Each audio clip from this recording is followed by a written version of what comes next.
I believe that revolvers are obsolete when it comes to using them as fighting weapons. Most people wouldn't argue that this revolver is obsolete. It's black powder. It takes me about 20 minutes to load the 6 cylinders.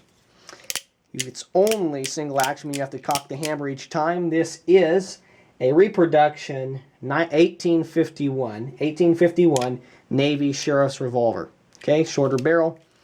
Does not have any kind of decent sights on it. Very hard to load and is not reliable. It's very rare that I can fire all 6 cylinders on this revolver and not have to go back and put on another percussion cap in a couple places to get those rounds to fire. It is not quick to reload. You might use it for hunting. Some people might use a black powder pistol for hunting, but basically this gun is obsolete. But are these revolvers here obsolete? Well, I don't think they're obsolete. I think there are lots of great uses for revolvers, but as fighting tools, I think that they are in many ways obsolete. Come in here, since these are two excellent Smith & Wesson revolvers. This is the Model 60, this is the Model 686P. Let's bring in this excellent Smith & Wesson semi-automatic gun. This is the M&P Viking Tactics model, has some excellent sights on it. You can see those there. I think this is a better fighting gun than either one of these pistols. Probably even a better concealed carry option than the 686P. It is a little bit larger and heavier than the Model 60 here. The first reason I believe that revolvers are obsolete when it comes to fighting in comparison to semi-automatic pistols is capacity. Okay, capacity on this one is, the Model 60 is 5 rounds. Capacity on the 686P is 7 rounds. Okay, you might be able to find a revolver that has 8 rounds in it, but I think that's about as big as you're going to find them. This M&P holds 17 rounds, so you've got to give capacity to the semi-automatic pistols. All right, the next thing is ease of carry of ammunition. Okay, and I feel that that goes right along with capacity. When I have a package that already prepackaged, I can have 17 rounds of back right up, reload in, and be ready to go. That's pretty hard to beat. There are 2 major ways of reloading revolvers that I see. The first is a quick strip like this. It's basically a little piece of plastic, almost like a piece of tire. The rounds click right into it, and it is very soft. I find these are best if you're going to be concealed carrying, using a revolver for concealed carry. These are most comfortable. You also have a speed loader. This happens to be an HKS speed loader. There are Safari Lands. Moon clips, lots of people are talking about those.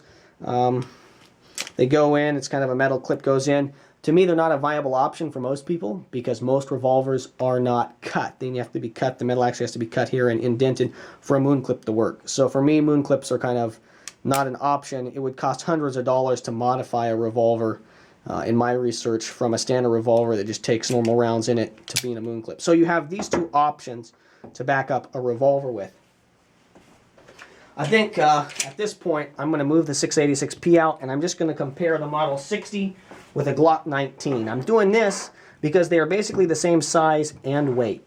All these guns have been safety checked. I know I have live rounds out here. I'm being very careful.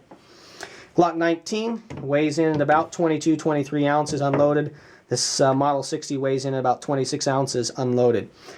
Loaded, the Glock's going to be a couple ounces heavier than the Model 60 loaded. Okay?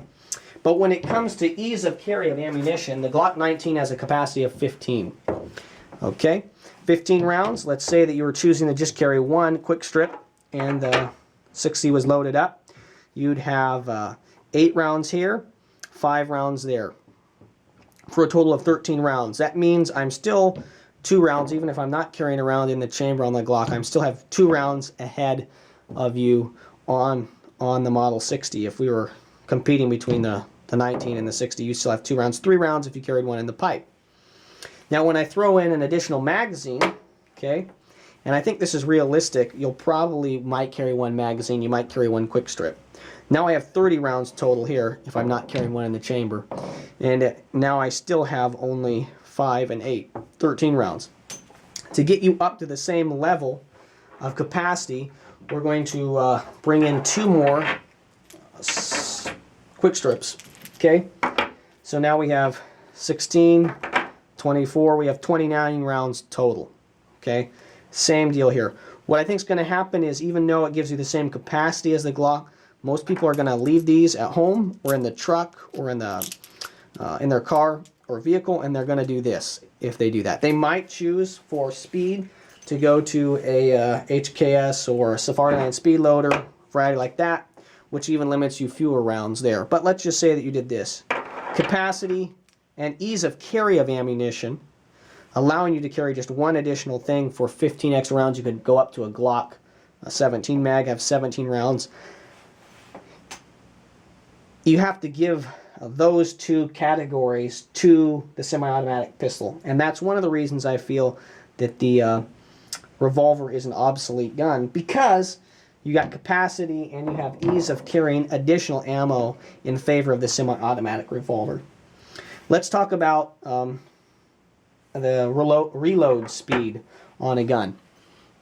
I don't particularly care because of capacity. If you can reload your J-frame or even your 7 or 8 round revolver as fast as I can, even if you had the 8 round revolver, okay, let's say that, or let's just use this one for an example right here. Okay, the 686B has 7 rounds. You're going to have to reload this gun twice for each time that I reload the Glock. Okay, or the M&P. Bring that in too. In fact, I could choose to carry a much smaller gun. Okay, this is the Car PM9. Has a capacity of 6+1 and comes with an additional 7 round magazine. We would have basically the same if you carry just 7 additional rounds. There are 7 additional rounds, 7 rounds in there. We'd have the same capacity here. This weighs 15 ounces. This weighs around 40 ounces. What do you think you're more likely to carry? Okay, and still, okay, so we still have to reload at the same time. But I still think in favor of reload speed has to go to the semi-automatic gun, because there are fewer actions. One of the cool things about a semi-automatic gun is the fact that it's going to, many, not all, will lock back, letting you know instantly. You're not waiting for the click with the revolver. Then all you have to do is drop the magazine. So we've had magazine locks back. We choose to drop the magazine. That's one action. We choose to take our new magazine that is loaded, insert that in the gun, and we can either strip it off or we could use the slide release there. Three motions. To understand, we're both going to have to understand the gun is empty, drop the magazine, put the new magazine in, strip the round off. That is 3 motions. Okay? Dropping the mag, inserting the mag, and stripping. Only 3 motions. Okay? When it comes to reloading a revolver, you're going to need, in both cases, you're going to need to recognize the gun is loaded, the gun is no longer has viable ammunition in it. The gun is maxed out. You're going to need to recognize that. Now you're going to have one motion. You're going to have to push this button here, flip the cylinder out. Okay, that's 2 motions. 1, 2, 3. To be really safe, you're going to need to hit that twice. 4 motions. You're going to need to turn the gun. You're going to need to load it. Let's just say loading is 1 motion. That's 5 motions. 6 motions to close and up. Okay, ready to go. That's 6 motions or 3 motions. Even with the same capacity, I think if an individual spends the same amount of time practicing with either a revolver and a pistol, that their pistol reloads would just be simpler. You're not trying to get multiple rounds, whether that's with a speed loader or a quick strip here. You're not trying to get multiple rounds in multiple holes. It's one item in one hole. Strip it off 3 actions or 6 actions if you're not going to count every action as you load, as you turn, and as you manipulate the firearm. Semi-automatic guns are just faster to reload if you spend the same amount of time. I know there are people, you guys are going to point me to videos where there are amazing people that can reload a revolver way faster than I can even shoot a semi-automatic gun. They can fire 7 or 8 rounds, reload it, and fire those rounds before I could get this gun fully, up fired and even be trying to reload it. That's probably not you, and that's definitely not me. And if you spent the same amount of time, I think you'd be able to reload, practicing, you'd be able to reload the semi-automatic pistol much faster. Again, if we compare something like this, not having the reload is always faster than having to reload. Even if your reloads only take a second, that's still a second that it didn't take someone that has the 15 round mags. And when you start adding up more mags, you start bringing in 4 or 5 mags, and you start having 15 of these to try and compete with capacity, capacity, ease of carrying the ammunition, and reload speed all have to be given to the semi-automatic pistol. And because of that, as a defensive weapon, I feel that the revolver is obsolete. If this video really has steamed you up and you are ticked, I would encourage you to look right over here and see my next video, which I'm going to annotate right there, which is called Why I Still Like Revolvers. And in it, I'm going to make the case for why revolvers are still good guns and maybe still viable as a defensive tool for you or your family. Definitely an excellent option for hunting. If you like this video, I have many other videos like it on my YouTube channel.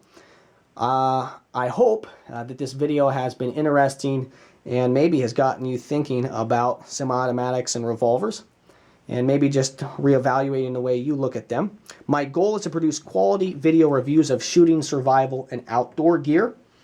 Thank you so much for your views and your subscriptions. This is the Gear Tester, signing off.